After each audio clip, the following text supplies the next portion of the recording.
वक्फ बोर्डाच्या दुरुस्ती विधेयकावर सुप्रिया सुळेंनी असा बिनतोड प्रश्न विचारला आहे की ज्याचं उत्तर देणं खूपच कठीण आहे। Sir we object, please withdraw this bill and what is the timing? ऐसा क्या हुआ है वक्फ बोर्ड में कि अभी आपको ये बिल लाना है? खरंय, आता काहीच घडलेलं नाहीये। हो, मात्र 2022 मध्ये नक्कीच एक गोष्ट घडली होती। Heavy police deployment meanwhile at the ground has been deployed and the area has been cordoned. बंगळुरूच्या सगळ्यात जुन्या चमराजपेठ भागात 2 एकरचं एक मैदान आहे। त्या मैदानाचा वापर मुलं खेळण्यासाठी आणि ज्येष्ठ नागरिक फिरण्यासाठी करतात। या मैदानाचं नाव आहे ईदगाह मैदान।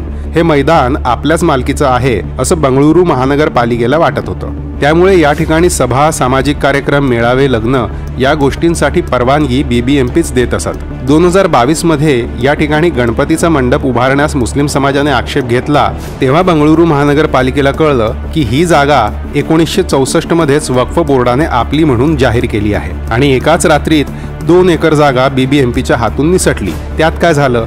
फक्त 2 एकर जमिनीचीच तर गोष्ट आहे। असंच 2-3 एकर करत फार नाही, फक्त 2 लाख कोटी रुपयांचीच तर जमीन वक्फ बोर्डाने बळकावली आहे। 2 लाख कोटी म्हणजे काय? या संख्येतही फक्त 13 शून्यच तर लागतात। ह्या किरकोळ किमतीवर इतका गदारोळ कशाला? बरं, कर्नाटक वक्फ बोर्डाने जमीन घोटाळा केल्याचं प्रकरण 2012 मध्ये समोर आलं होतं, आत्ता नाही।